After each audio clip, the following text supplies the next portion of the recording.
Bonjour, c'est Catherine Louvet pour Ouitanou. Alors, quelques mots sur ce qu'on a vécu dimanche dernier. Dimanche dernier, on est rentré dans le livre de Zacharie pour en savoir un peu plus sur ce que Zacharie disait sur le temple. Et en fait, on a encore une fois refait cette façon de fonctionner par binôme et par famille. Et on s'est rendu compte à quel point c'était quelque chose qui nous apportait, que c'était quelque chose de précieux. Puis la mise en commun et de pouvoir ensuite partager sur ces textes. Mais forcément, ce qui va avec cette façon de fonctionner, eh bien c'est la lenteur. Voilà, ça va pas vite. Et ça m'interpellait parce que, vous savez comment on est dans notre monde, on aime que ça aille vite, que les choses avancent. Voilà, comme on dit, que les choses avancent. Et j'ai trouvé ça intéressant de voir que le Seigneur nous freinait. Et vous savez, vous avez peut-être remarqué dans votre vie souvent, on a envie que ça aille vite et le Seigneur freine les choses. Quand j'étais jeune, enfin plus jeune, bref, on va s'arrêter. Quand j'étais jeune, dans l'église où j'allais, le pasteur un jour nous a dit, vous savez, Dieu a deux manières d'agir. Il agit lentement, et puis moi j'étais du haut de mes 20 ans, vous savez, à ronger les freins sur mon banc, à vouloir vite avancer, passer à l'étape supérieure, etc., etc. Et puis le pasteur rajoute, donc il répète, Dieu agit lentement. Et moi, dans mon impatience, je dis oui, oui, j'ai compris. Et puis je pensais, je croyais qu'il dirait, et puis immédiatement, avec le réma qui vient, vous savez, quelque chose de... Voilà. Et puis il rajoute, ou très lentement. Et j'étais... Alors je me suis mis comme liquéfiée sur mon banc. C'était un moment terrible pour moi. Parce que je ne suis pas patiente, mais c'est pas quelque chose qui me caractérise. Moi, on n'est pas patient, on n'est plus patient. Avec Internet, avec machin, tout va tellement vite. Et vous imaginez, cette histoire, je l'ai vécue il y a 20 ans. Et on va encore plus vite aujourd'hui. Et Dieu, lui, va toujours au même rythme. Parce que Dieu est toujours éternel, il est toujours dans l'éternité, il est toujours dans le non-temps, et il a le temps. Et il y a des choses qui prennent du temps. Voilà. Et nous, on aimerait que ça aille vite. Et la sagesse, cette sagesse paysanne que j'ai beaucoup rencontrée en Alsace, parce qu'il y avait une profondeur, et puis il y avait aussi une connaissance de la parole. Vous voyez, des gens qui, dans les études bibliques, il fallait tenir, hein, ils la connaissaient la parole. Et il y avait cette sagesse, ça m'avait vraiment touché, cette sagesse des gens de la terre. Mais vous voyez pas, il y a d'autres pays en France qui sont des régions où il y a des gens de la terre. Mais là-bas, il y a une espèce de sagesse, de profondeur, de bon sens des gens de la terre. Et moi, j'ai énormément appris cette année-là auprès de ces gens-là. C'était pendant mon année de stage dans l'église d'Alsace-Lorraine. Et ça a été un temps d'une incroyable richesse, d'apprendre le temps, d'apprendre le temps. Et effectivement, dans la vie, il y a des moments où le Seigneur va vite, et puis il y a tous ces moments où ça va lentement. Alors, je vous dis ça, parce que du coup, dans Ouitanou, eh bien, on est lent, on va lentement. Et on s'est dit, mais on a le temps, rien ne presse. Donc, eh bien, dimanche dernier, on pensait faire le chapitre de Zacharie 1, 2, 3, 4 et 5. Et on n'a même pas fini le chapitre 1. On n'a fait qu'effleurer la surface du chapitre 1 et on s'est dit qu'on va le retravailler. Mais en ayant entendu, appris, quoi chercher? Qu'est-ce qu'on est appelé à chercher? Par exemple, vous voyez dans Zacharie, au chapitre 3 ou 4, je ne sais plus maintenant. Attendez, je jette un coup d'œil dans ma Bible. La vision, le torrent, le rouleau, le rouleau volant. Vous voyez, il voit un rouleau volant, et puis le texte dit, je vois un rouleau qui vole 10 mètres de long, c'est, voilà, d'après une face, et d'après l'autre face. Le rouleau a deux faces, très étrange. Un rouleau a des côtés, pas des faces. Vous voyez l'idée? Voilà, donc on va s'arrêter sur cette histoire de face. Qu'est-ce que ça dit? D'où ça vient? Et de même, dans le premier chapitre, on s'est arrêté sur la question des chevaux. D'où ça vient les chevaux? Qu'est-ce que ça veut dire les chevaux? Alors, on n'a même pas eu l'occasion de travailler sur les couleurs des chevaux, voir comment est-ce que ça correspond à l'Apocalypse ou pas, ou est-ce que ces couleurs de chevaux interviennent ailleurs, quel est le sens de ces couleurs? On n'a même pas eu le temps. On a juste parlé de qu'est-ce qu'un cheval? Vous allez me dire, un cheval, c'est un animal à quatre pattes, etc. etc. Mais ce n'est pas anodin, le cheval. Pourquoi? Parce que à l'époque de ces textes bibliques, on est bien après Salomon. Et surtout, on est à l'époque, alors attendez que je veux dire, c'est le retour de l'exil. Et ils vont reprendre... Et ils reprennent la reconstruction du temple de Jérusalem. Voilà. Donc, on ne sait pas trop, hein, vous savez, les bibliques, c'est toujours difficile à situer dans le temps. Donc, on est dans ce moment-là de la reconstruction du temple. Et dans ce premier chapitre, on s'est arrêté sur la question des chevaux. Bien sûr, la question de la repentance, tout ça. Mais voilà, pourquoi nous on s'est arrêté sur les chevaux? Ben, je ne sais pas, mais en tout cas, on a été conduit comme ça. Et en fait, ce qui se passe, c'est qu'en Israël, à Megiddo, il y avait des écuries absolument splendides. Pas du temps du roi Salomon, comme le dit la Bible, mais bien après Salomon. Des écuries absolument magnifiques, avec des chevaux. Et la Bible est toujours très critique par rapport aux chevaux. Dans la Bible, le cheval, c'est pas un animal, j'allais dire d'honneur ou honoré. Vous voyez, c'est un animal plutôt, on se méfie des chevaux. La question c'est pourquoi? Pourquoi se méfier des chevaux? À quoi correspondent les chevaux? Vous voyez cette façon d'apprendre à réfléchir, à dire mais pourquoi? Et puis en fait, quand on regarde l'histoire, c'est parce que les chevaux viennent d'où? D'Égypte. Et voilà. Les chevaux viennent d'Égypte. Alors c'est pas ça qui est grave, mais si les chevaux viennent d'Égypte, ça veut dire qu'on fait du commerce avec l'Égypte. C'est-à-dire qu'on a des liens avec l'Égypte. Vous voyez? Et quand il y a des commerces, il y a des échanges. Et l'Éternel a bien fait sortir son peuple d'Égypte, et c'est sûrement pas pour y retourner. Et les chevaux, en Égypte, et puis partout ailleurs, hein, ils servent à mettre devant un char et à faire la guerre. Et là, il y a quelque chose qu'on a voulu creuser. Et donc, on s'est arrêté sur cette question des chevaux, sur cette question du commerce entre Israël et l'Égypte. Commerce qui passe par chez les Philistins, qui est aujourd'hui Gaza, qui était ce couloir par lequel on faisait du commerce, pour que les chevaux arrivent en Israël, et où à un moment dans l'histoire d'Israël, il y a eu de splendides écuries. Vous voyez?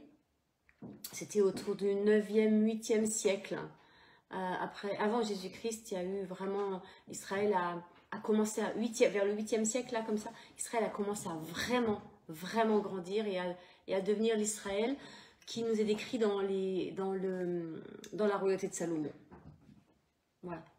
Et pourquoi est-ce que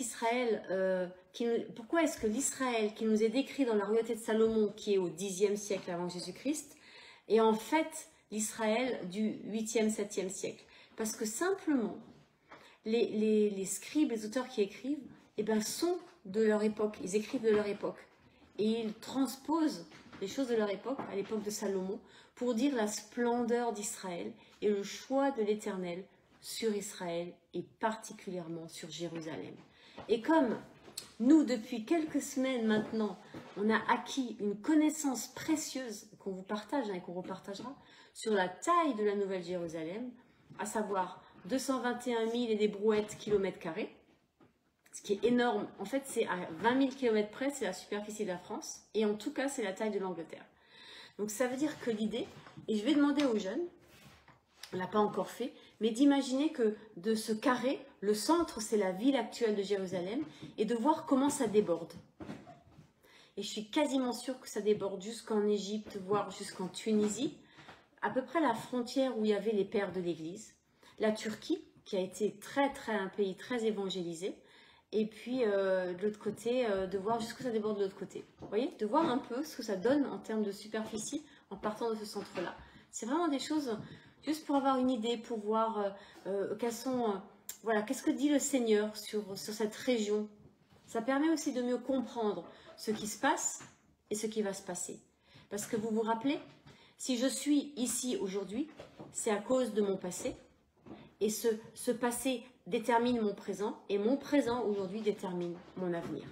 Eh bien, il en est de même pour ce genre de choses, de comprendre ce que dit un texte biblique permet d'avoir une lecture du passé qui va permettre de dire il va arriver ceci ou cela. Et c'est comme ça que fonctionnent les prophètes. À partir de leur présent, de la situation du pays, ce qui se passe, le péché, la désobéissance, etc., qui vient du passé, qui est un héritage du passé, parce que simplement, et le texte le dit, revenez à moi, dit l'Éternel des armées, je reviendrai à vous. Ne soyez pas comme vos pères auxquels s'adressaient les premiers prophètes en disant ainsi par l'Éternel des armées, détournez-vous de vos mauvaises voies et de vos mauvaises actions. Mais ils n'écoutèrent pas, ils ne firent pas attention à moi, dit l'Éternel. Vos pères, où sont-ils? Les prophètes pouvaient-ils vivre éternellement? Cependant, mes paroles et les ordres que je donnais à mes serviteurs, les prophètes, n'ont pas atteint vos pères. Vous voyez l'idée? L'idée, c'est de dire que le péché d'aujourd'hui, eh bien, il vient de la désobéissance passée. Et que, au fond, la désobéissance, comme l'obéissance, sans se transmettre, se transmettent. Pourquoi? Eh bien, parce que les valeurs que je porte, à savoir le respect à l'Éternel, l'amour de l'Éternel, l'obéissance à sa loi, vu que je les pratique, eh bien, je les enseigne à mes enfants. Eh bien, et de même pour la désobéissance, la rébellion, etc., etc. Ce que je ne pratique pas, eh bien, je ne l'enseigne pas à mes enfants. Et donc, mes enfants ne peuvent pas, au fond, l'inventer. Vous voyez? Et ça, c'est important de comprendre ça pour nous aujourd'hui, parce qu'au fond, il y a là quelque part quelque chose que nous sommes appelés en tant que parents à transmettre à nos enfants. Non pas en leur disant voici ce que dit la Bible, obéis, mais en le pratiquant. Et les enfants ne font pas ce qu'on leur dit de faire, ils font ce qu'ils nous voient faire. Et c'est une vraie exigence de cohérence que d'élever des enfants. Parce que si on veut qu'ils connaissent l'Éternel, il n'y a pas 36 solutions. Il faut que nous, en tant que parents, on mette cette parole en pratique. Donc il faut apprendre à demander pardon, il faut apprendre à s'humilier, il faut être juste, il faut, vous voyez, tout ce qu'il faut, il faut.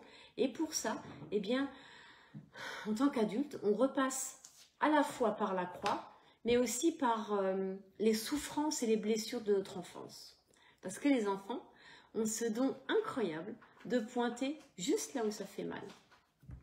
Et une petite histoire pour illustrer ça, c'est un jour quand ma première paroisse, j'intervenais en tant que, pour l'aumônerie du collège catholique, parce qu'il y avait un collège catholique dans le village, le prêtre n'avait pas le temps, et donc il avait délégué ça au pasteur. Très simplement, le prêtre, on s'entendait très très bien, il n'y avait pas de souci, mais c'était délégué au pasteur. Et donc en tant que pasteur, je suis arrivée, j'ai commencé l'aumônerie, comme normalement, rien de spécial. Et puis un jour, dans les enfants qui venaient à l'aumônerie, il y a un élève qui vient se plaindre en disant mais c'est pas juste, j'ai été collé parce que il avait dit une chose au surveillant. Et il avait dit au surveillant un truc du style « Ah mais toi t'es comme ton père ». Et le surveillant pour cette parole l'a collé. Parce qu'en fait son père, ce surveillant, était quelqu'un d'injuste ou qui avait fait quelque chose de très très grave. Et l'élève, en disant cette phrase, avait ravivé une blessure, quelque chose de pas guéri dans la vie de l'enseignant, et il s'était pris 2 heures de colle. Voilà, juste pour vous dire, voilà, il y a 2 façons de réagir. Soit, effectivement, on met 2 heures de colle, parce que, tu touches pas à mon histoire, tu touches pas à mes blessures.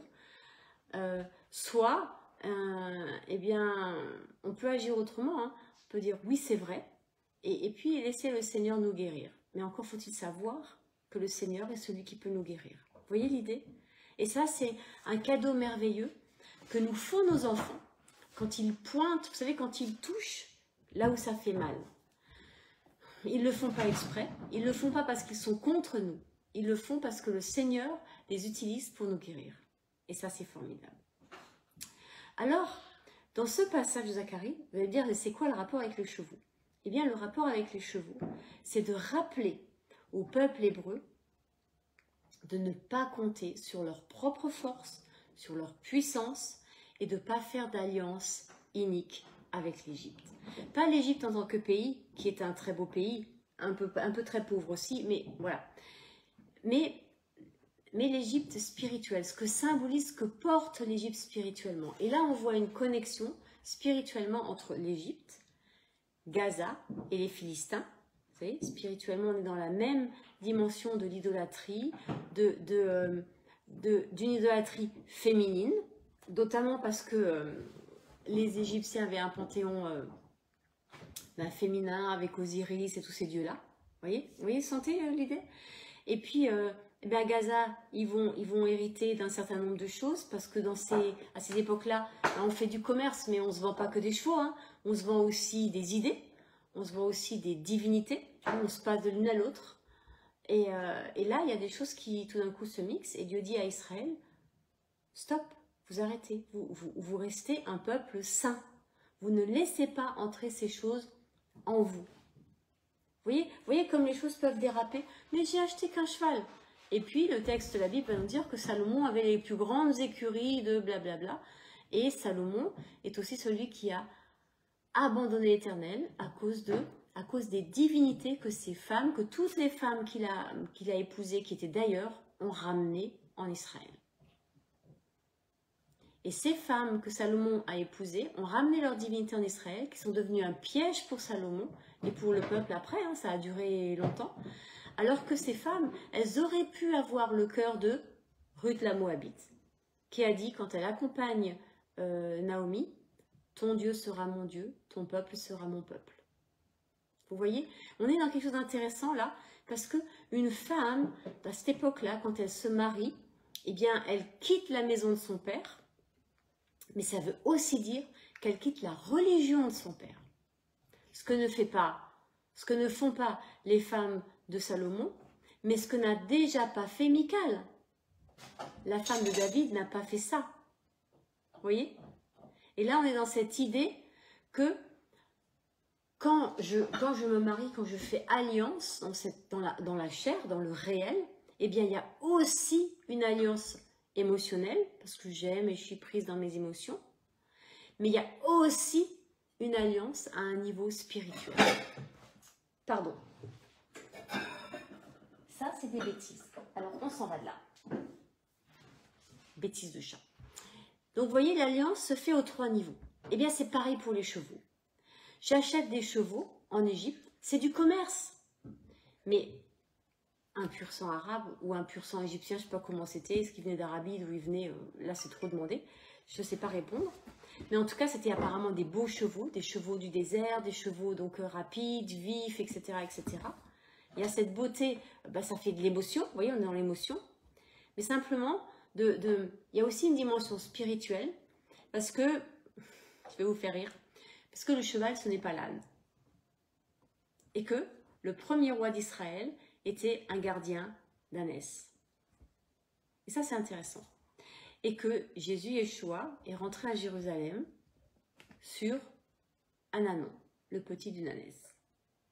Et là où c'est plus intéressant, puisqu'on est dans ce contexte Israël, Gaza et tout ça, Israël, les Philistins, vous voyez, on change d'époque, mais géographiquement, c'est le même endroit. Hein. Eh bien, Ismaël, qui est descendant des Philistins, enfin qui est de par là-bas, j'allais dire, qui est de par là-bas, eh bien Ismaël, on reviendra plus précisément là-dessus, hein, une autre fois. Ismaël, eh bien, qu'est-ce que dit la parole? Qui est un âne sauvage. Mais un âne sauvage, ça se dresse. Un cheval, avant d'être un cheval domestique, c'est sauvage. Ça se dresse. Vous voyez l'idée? Doucement. Rebêtise.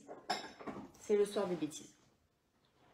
Donc, on est dans cette idée d'une certaine opposition quelque part entre le cheval et l'âne. entre l'orgueil, la fierté du cheval et l'humilité, mais aussi l'idée du travail. Il y a une autre idée. Le cheval est un animal qui est fait pour la guerre, pour la vitesse, pour le loisir, pour le sport, pour la chasse. L'âne, lui, est fait pour le labeur. Mais l'âne, il sait aussi... c'est pas que c'est têtu un âne. Regardez l'ânesse de Balaam. C'est pas qu'elle était têtue et qu'elle voulait pas passer à cet endroit. C'est que elle voyait.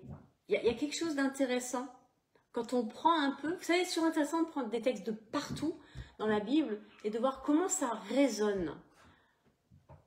Donc dans l'âne, il y a une certaine intelligence, différente de celle du cheval. Vous voyez, il y a de l'humilité, il y a de l'idée du travail, il y a l'idée du courage, le courage. C'est un autre courage que celui du cheval. Le cheval a du courage puisqu'il doit maîtriser sa peur. Un cheval est un animal très peureux. Maîtriser sa peur pour être utilisé pour aller au combat. Attendez, je vous montre. Voilà. Voilà, monsieur, je fais des bêtises toute la soirée. Allez, oust. Vous voyez l'idée? C'est pas le même courage. Donc, c'est pas pour dire que l'âne ou que le cheval, c'est moins bien que l'âne. C'est juste pour dire que c'est différent. Et que cette différence peut être un piège pour nous. Et voilà un peu ce qu'on a partagé dimanche. Et je trouvais important de se le redire. Attention, où je vais faire mes courses. Ça ne veut pas dire qu'il ne faut pas aller dans certains magasins. C'est pas ce que je suis en train de dire. Hein. Mais attention, quand même attention. Moi, je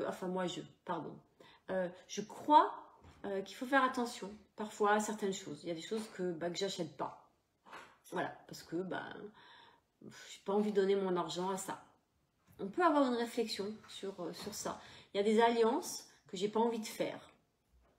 Et puis, je vous laisse réfléchir à ça. Il y a des livres que j'ai pas envie d'acheter, que j'ai pas envie de lire. Il y a des films que j'ai pas envie d'acheter, que j'ai pas envie de regarder.